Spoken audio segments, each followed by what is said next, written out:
Et même au niveau agricole, il y a énormément de souffrance au niveau de l'eau.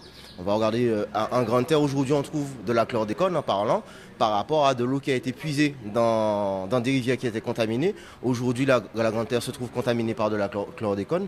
Donc on va dire que la problématique de l'eau met en lumière énormément de problèmes de la société.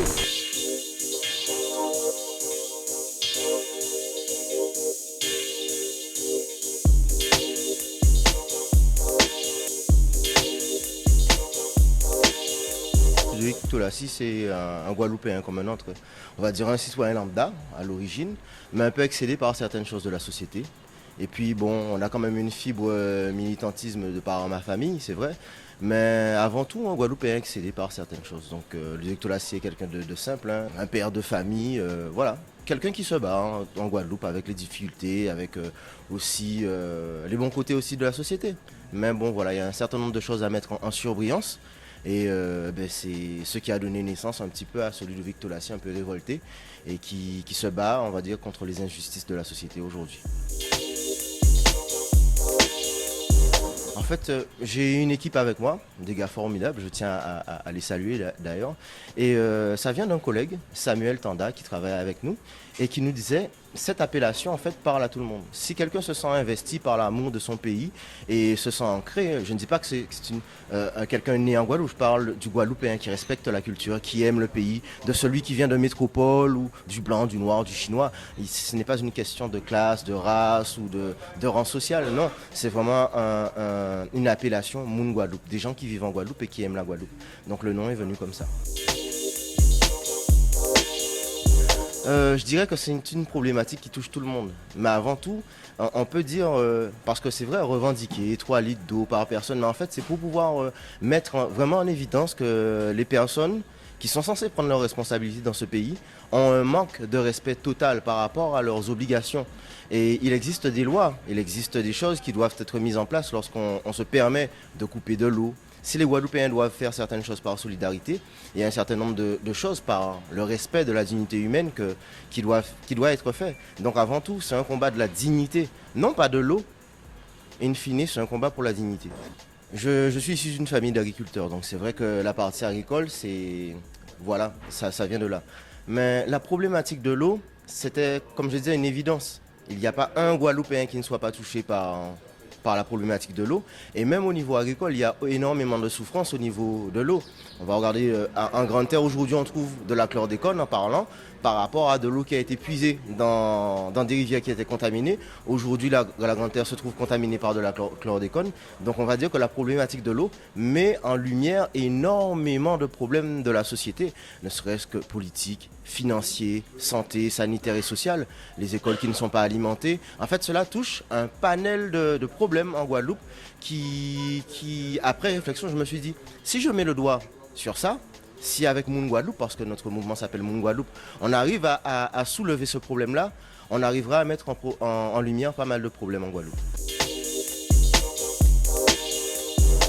C'est déjà ça dans un premier temps.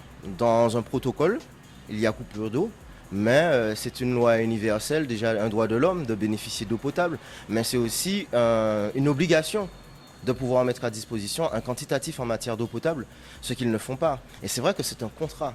Quand on passe un contrat avec un opérateur, un abonné a des droits, des bouteilles d'eau ou de l'eau potable, même si il le livrerait en sachet, bien bon, ce conditionnement-là n'existe pas, mais c'est 3 litres d'eau potable minimum par personne. Donc si on se permet de faire les choses aujourd'hui, il faut respecter les gens et aussi de l'autre côté, si on demande à quelqu'un de payer une facture, il faut aussi respecter ses engagements de l'eau potable et un quantitatif minimum par jour.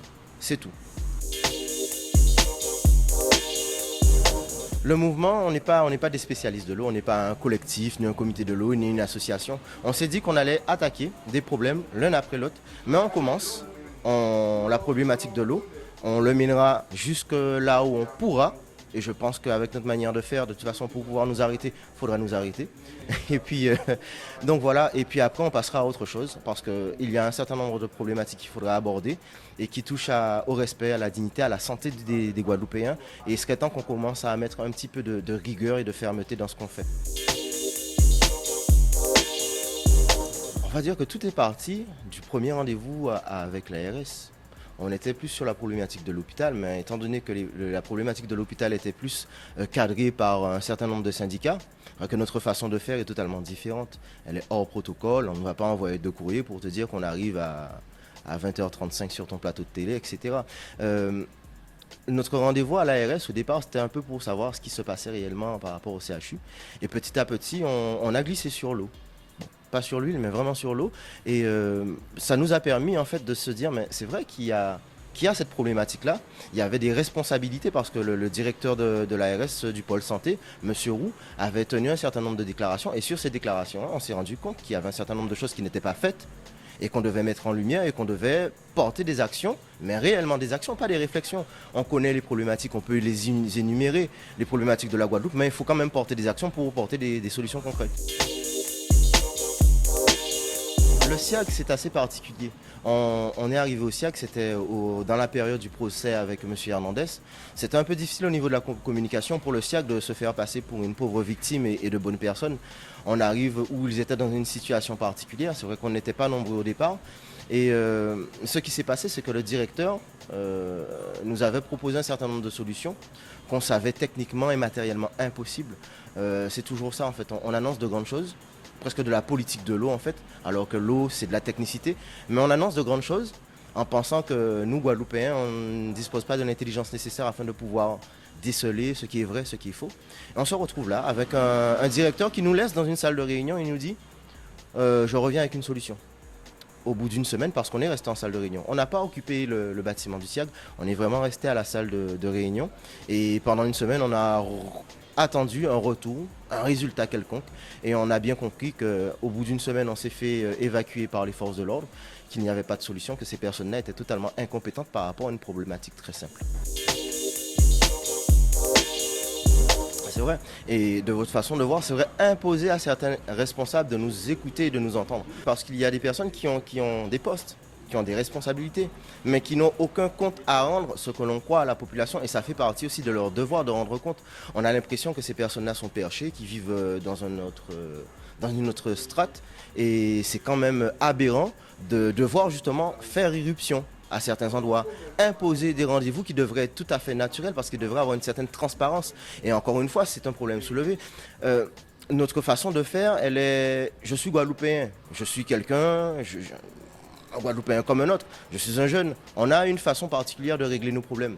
C'est pas que c'est un manque de respect de rentrer quelque part et de dire bon, il y a tel ou tel problème, il faut qu'on règle ça. C'est de la sincérité. À un certain moment, il faut savoir mettre des protocoles qui n'ont jamais fonctionné pendant des années de côté et essayer de voir si on va directement au problème. Les gens se trouvent des fois agressés, menacés, mais qu'est-ce qu'on demande? Du respect, qu'ils travaillent et qu'ils rendent des comptes et qu'ils respectent aussi la population. Et j'ai l'impression, le fait de dire à ces gens-là de prendre leurs responsabilités, de travailler, s'ils ne correspondent pas au poste qu'ils occupent, de partir, c'est vu comme une menace. En fait, ça me fait bien rire la plupart du temps parce que demander à quelqu'un de faire son boulot, je pense que c'est la moindre des choses.